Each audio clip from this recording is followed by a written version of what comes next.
3,31,000 বর্গ কিলোমিটারের দেশ ভিয়েতনাম। দক্ষিণ চীন সাগরের পাশে অবস্থিত দেশটির সীমানা রয়েছে 3টি দেশের সঙ্গে। 2360টি নদী বেষ্টিত বিশ্বের 16তম বৃহৎ জনসংখ্যার দেশটি পরিপূর্ণ প্রাকৃতিক সৌন্দর্যে।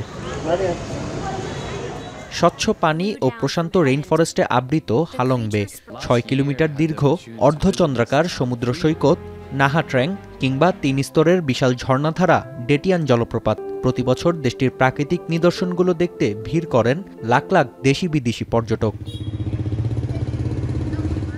চলতি শতাব্দীর অন্যতম শক্তিশালী টাইফুন ইয়াগির আঘাতে এখন লণ্ডভণ্ড ভিয়েতনাম। দক্ষিণ পূর্ব এশিয়ার দেশটিতে লাফিয়ে লাফিয়ে বাড়ছে হতাহতের সংখ্যা। ভারী বৃষ্টির কারণে অনেক স্থানেই দেখা গেছে আকস্মিক বন্যা।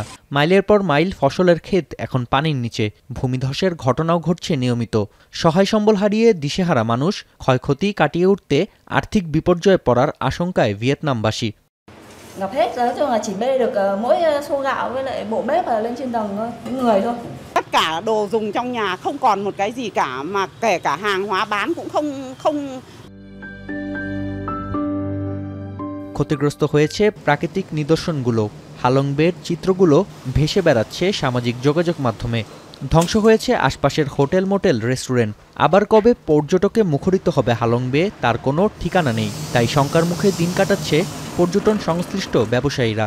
Tại vì nhìn xung quanh mọi người cũng mất hết, nhưng mà mất hết thì cái tài sản nó sẽ khác với em.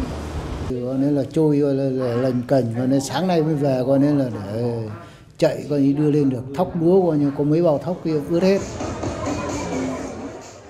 ভিয়েতনামের জিডিপির 15% নির্ভর করে দেশটির পর্যটন খাতের ওপর। বছরের প্রথমার্ধে দেশটি ভ্রমণে আসেন 88 লাখ বিদেশি পর্যটক, যাতে আয় হয় $1,700 কোটি। বছরের বাকি সময়ে আরও 92 লাখ পর্যটক ভ্রমণের লক্ষ্যমাত্রা নেওয়া হলেও বর্তমান পরিস্থিতিতে সে আশায় গুড়ে বালি। পর্যটন সংশ্লিষ্টরা চাইছেন ক্ষতি কাটিয়ে উঠতে কার্যকর ভূমিকা রাখবে সরকার, যাতে আবারও পর্যটকে মুখর হয়ে ওঠে ভিয়েতনামের জনপদ। নাফি আরমান মনন, এখন বিশ্ব। সানবিট সব দিবে সামাল। সানবিট ম্যাজিক প্রেস ডিশওয়াশিং এর মাথা ঘোরানো সলিউশন।